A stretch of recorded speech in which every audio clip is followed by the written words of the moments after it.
April 18 అనగా రేపు good Friday కావడంతో దేశంలోని క్రైస్తవులు దీనిని ఎంతో పవిత్రమైన రోజుగా భావిస్తారు.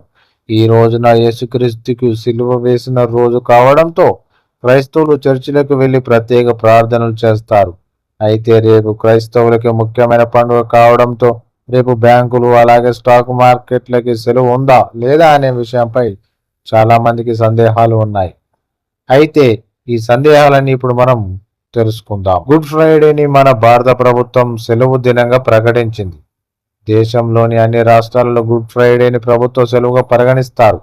ఈ రోజున ప్రభుత్వ ఆఫీసులకు, ప్రభుత్వ కార్యాలయాలు, స్కూల్స్, కాలేజీలు, బ్యాంకులు మూతపడతాయి. కావున దేశంలోని అన్ని బ్యాంకులు కూడా గుడ్ ఫ్రైడే రోజున మూతపడుతున్నాయి. అయితే కేవలం బ్యాంకు బ్రాంచులు మాత్రమే ప్రజలకి అందుబాటులో ఉండవు. కానీ డిజిటల్ బ్యాంకింగ్ సర్వీసులు మాత్రం ప్రజలకి అందుబాటులో ఉంటాయి. అనగా ఏటీఎంలు, mobile banking, net banking, UPI services, cash deposit machines వంటివి దేశవ్యాప్తంగా బ్యాంకు వినియోగదారులకి అందుబాటులో ఉంటాయి.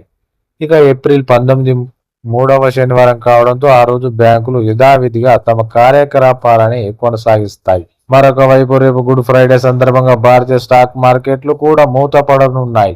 ప్రముఖ స్టాక్ ఎక్స్చేంజ్లు అయిన national stock exchange NSE, Bombay stock exchange BSc రెండు కూడా రేపు మూతపడనున్నాయి. రేపు equity segments, derivative segments, securities lending and borrowing segments అన్నీ కూడా మూతపడనున్నాయి.